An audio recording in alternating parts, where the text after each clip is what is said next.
Hello everyone, welcome to my channel. My name is Ari, and today we're going to have some more stories about our toxic life. But before we start, it would be so much appreciated if you would subscribe to my channel, like the video, if you enjoy it, and maybe leave a comment down below. These simple clicks would mean a lot to the future of this channel and really reward the effort that I put in every day. And now without further ado, let's go. Today's first story.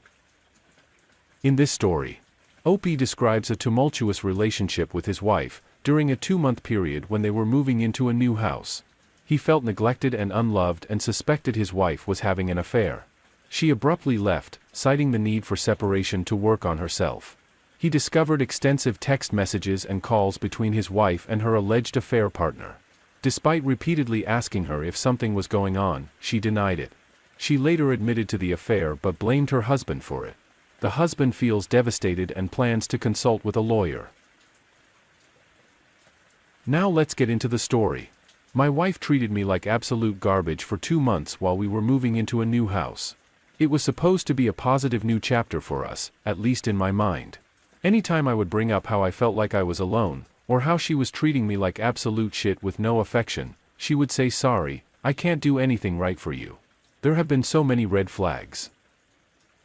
But 8 days ago, she decided to just not come home. She has spent the night at her friend's a couple of times unexpectedly lately, and I later found out she was talking to her affair partner for hours, those nights on the phone. She blamed me for not texting her the right way, and decided she needed a separation to work on herself.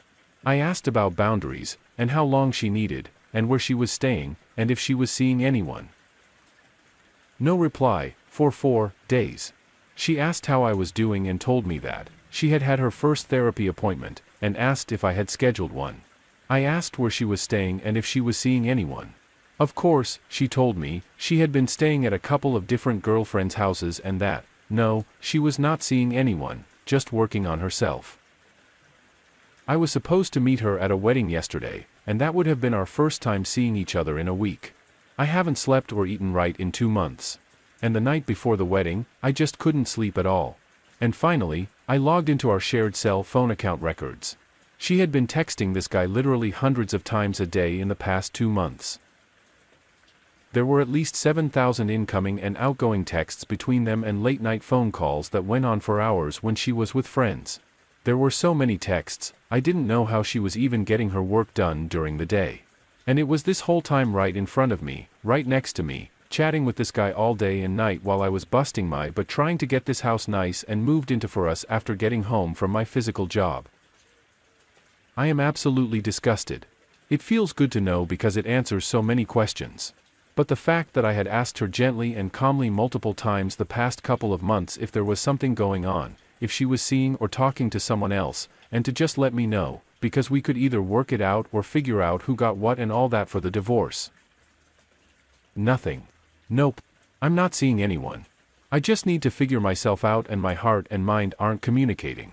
Their first texts were on July 11th, and about a week later was when they just started going back and forth non-stop. That was exactly when I felt something was off in my gut. She went on a business trip shortly after that and wouldn't reply to my texts or even answer one phone call while she was a stay over for 3 days. But I checked the records and there it was those days. Just hundreds of texts and super long phone calls the entire time. The morning of the wedding, I called her out over text and let her know how dumb I felt for not checking earlier. No response.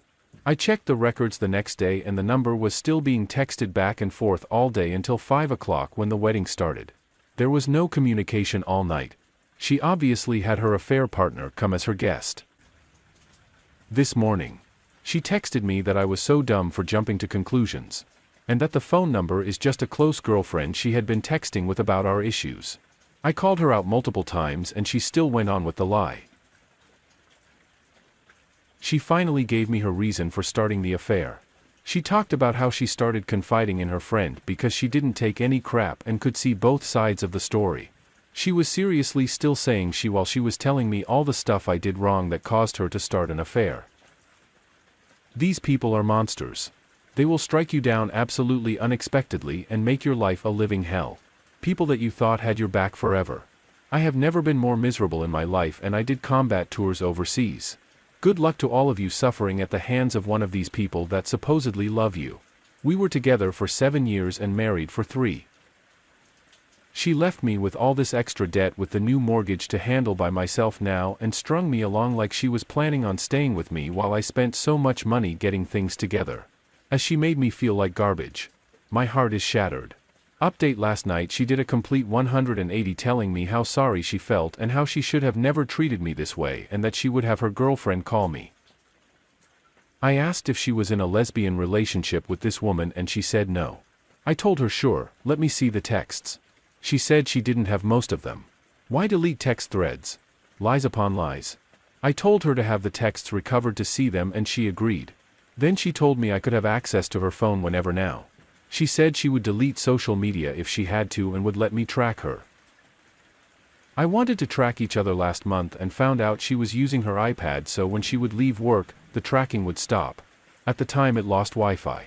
I told her that was not the way a relationship should be. I don't want to be a detective. She said she would get a new job. Blah blah. I'm talking to a lawyer later today. Thanks for the help and advice, everyone.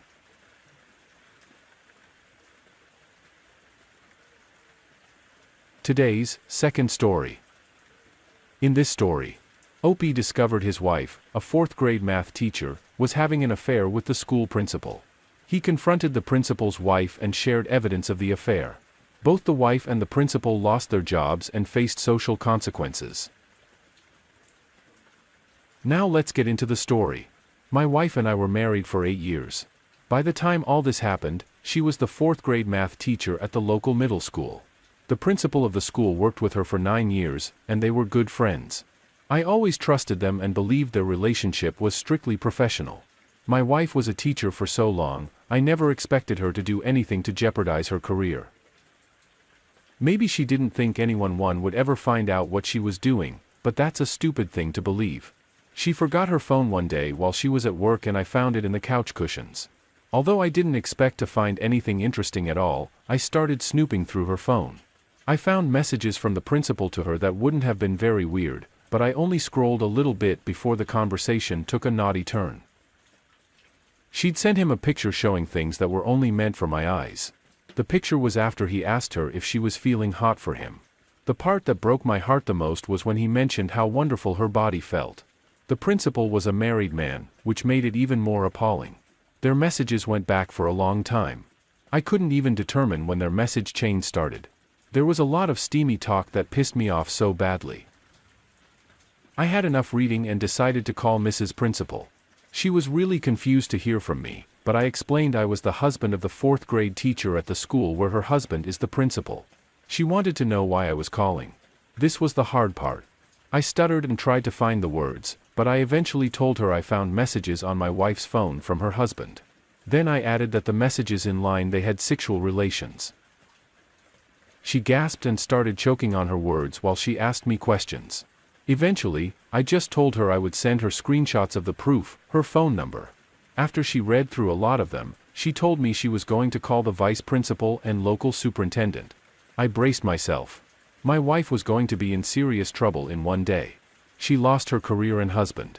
I felt bad for her and me, but I only felt bad for her because I cared about her deeply for a long time up to this point. Who knows how long she hid this from me? I know I certainly didn't deserve it. I remembered my mom convinced me to do a prenup before my wife and I got married, and now I was relieved. It just assured I would get to keep the house. As soon as I thought about this, I got the first panic text from my wife. She said something weird was happening and she needed to call me in a few minutes. I didn't reply, but it took her 45 minutes to call me. She was crying and I could hear people talking in the background. She said she was called into the meeting room and fired for having too close of a relationship with the principal.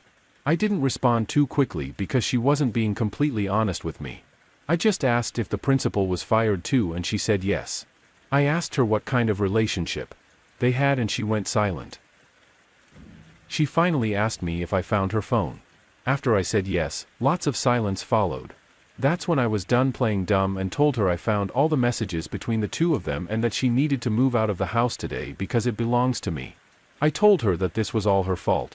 She did this to us and now she would have to live out the consequences in her life. She sobbed and told me she was so sorry, among other promises and anything she could say to try to keep me on the phone.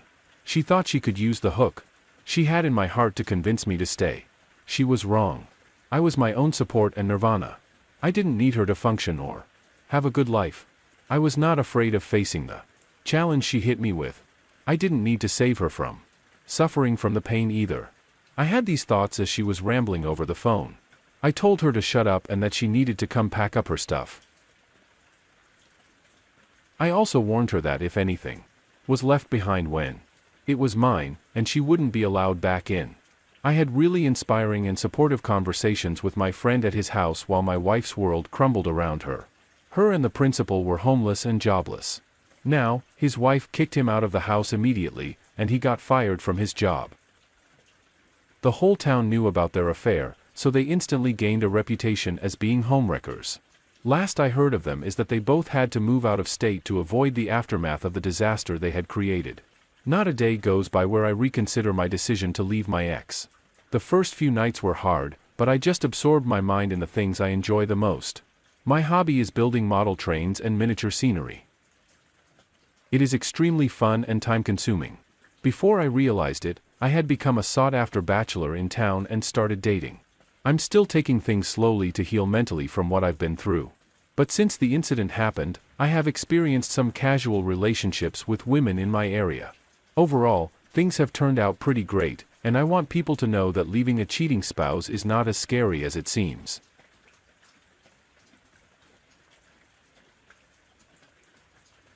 Today's third story. In this story, OP are considering divorcing your wife of 16 years after she revealed an emotional affair that had been going on for 6 months. Your relationship had its challenges, particularly after struggling with infertility and caring for a colicky baby. Your wife's dissatisfaction with the lack of intimacy in the relationship led to her emotional affair, which escalated into a more intense involvement. Despite trying couples therapy, she was unable to completely sever ties with her affair partner, leading to ongoing issues. Now let's get into the story. I'm contemplating divorcing my wife of 16 years and mother to my 4-year-old son. In January, she revealed she had been having an emotional affair which began 6 months earlier. She had just broken things off. I was in shock hearing this. I thought we had a loving relationship and a wonderful life together. Things weren't perfect, but overall, there was a lot to be happy about. We both had rewarding careers, a child we completely adored, and a beautiful home. I saw us as best friends, and there was no one I would have rather spent time with. However, it's fair to say that the degree of intimacy in our relationship waned several years prior to our son's birth, starting with a long bout of infertility and continuing after we conceived our son through IVF. Infertility and being a new parent took its toll. We struggled for 9 months, raising a baby who suffered from severe colic. One time, our baby was screaming so loud that a neighbor called the police to do a welfare check. It was rough. The colic subsided, but bedtime still seemed never-ending. It was only very recently that our son moved out of our bedroom to start sleeping in his own room. I don't think the word exhaustion does justice to the feelings we've mutually experienced. In my mind, there were challenges of parenthood, ones we shared equally. When my wife expressed worry about the lack of intimacy in our life, I knew on the one hand that she was right, though I didn't know how to change things. On the other hand, it seemed like the demands of being a new parent offered a reasonable explanation. I also believed that intimacy was something that could or would ebb and flow more the former. In those early trying years, my wife didn't feel the same way. I think she saw our lack of intimacy as a failing in our relationship and was deeply unhappy about it, more so than she was willing to admit. Then she met her affair partner and was somehow awakened to the true depth of this void in her life. We started seeing a couples therapist in the fall. Unbeknownst to me, her affair was playing out in parallel. I felt a deep distrust after learning about my wife's emotional affair, and small details nagged at me. Was this exclusively an emotional affair, or did more happen? What was the extent of their relationship, and how meaningful was it to her? Over the course of several months, I uncovered many details that weren't really volunteered. Or rather, I was able to dig up information through my own investigative efforts. For example, data recovery monitor, emails, checking, browser history, and so on. With each new detail came a new revelation, and I learned that much more had happened than I was first led to believe. My wife went out of town on 3 overnight trips during the past fall and winter. Each time I gave her my encouragement, she was leaving to work on writing projects or go snowshoeing with friends, and I believed these were activities to be nourished. I stayed home and took care of our son. Later, I learned that she met up with her affair partner on every single trip. I learned that they had exchanged sexually explicit pictures and videos. Unfortunately, I saw some of this material too. I learned that they had sex on many occasions. They told each other "I love you." At some point, they envisioned a future together, but needed to be patient while biding their time. However, in January, my wife decided to break it off with her affair partner. Things did not go well. She was on the receiving end of abusive and threatening text messages. My wife became very controlling with regard to her affair partner. I was urged to block his phone number and email address and Instagram account so that he could not try to contact me. I was made to feel that he was a mentally unstable individual, an unpredictable person that I and we should be afraid of.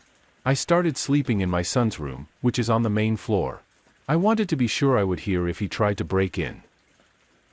He would drive by in the middle of the night and throw bags of things on our lawn. The police were called. Unfortunately, that's not where things ended. We continued to go to therapy, which shifted its focus to the affair. However, my wife was unable and unwilling to completely sever contact with her affair partner. They continued to text. He bought her a Valentine's Day gift. She bought him a birthday present. They continued to see each other. They were still intimate with one another. One day, I slipped my phone into our car, turned the GPS on, and watched her drive to his house and stay there for 2 hours. It's hard to grapple with all the things I've dealt with, and it's hard to reconcile how my wife could allow herself to be in such a toxic relationship. Her affair partner is the polar opposite of me. He's unstable, broke, and lives with his parents. He's 42 years old. His ex-partner has a protection order against him, and he has only limited and supervised access to his own children. I don't know what to say. I love my wife. I love our family. This is not what I wanted,